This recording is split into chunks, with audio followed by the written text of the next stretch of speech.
Their greatest hope of catching Adam's killers is to try to trace the child's family.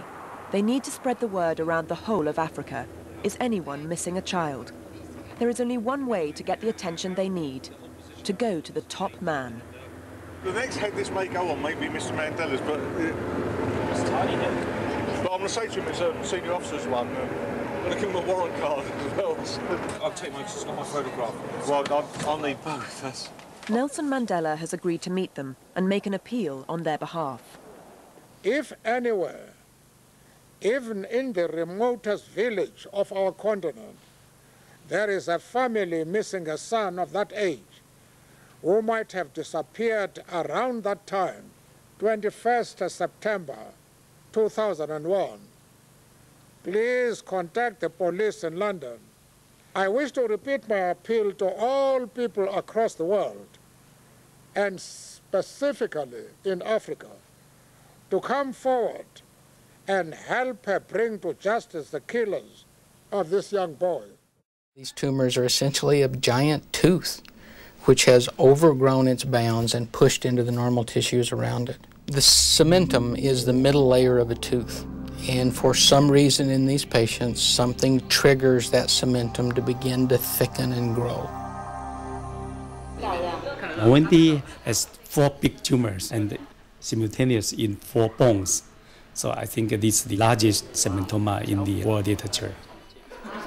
Novemtry's condition is so rare there have been very few recorded cases. But Dr. Clay, an expert in plastic surgery, has seen 3 patients at the Mayo Clinic in Minnesota. I believe there were only 7 families that had exhibited this problem. Novemtry would be 8. He certainly is the most unique case that I've seen in the literature from the standpoint of the early growth, the young age of the patient, and the fact that no one else in his family appears to have it. It was a phenomenon.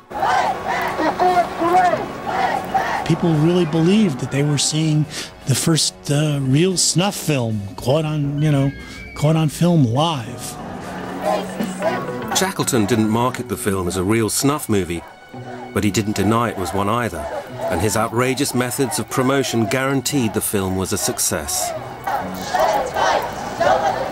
I think he alerted a lot of these women's rights groups about the film just to get them outraged, which they were, and they picketed and all the newspapers showed up, and a lot of people fell for it. Join us! There were people on television calling it pornography and the fall of civilization as we know it.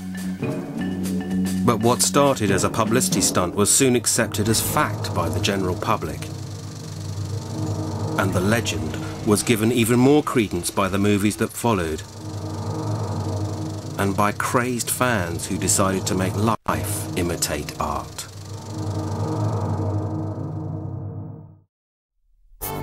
"7 million people live in London, but last year, over 170 of them were murdered. Police are coming, people just drop knives everywhere. We may not even have the murder weapons.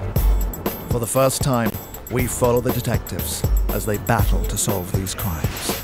Their life's been taken away for somebody who wanted cheap money to go and buy his drug.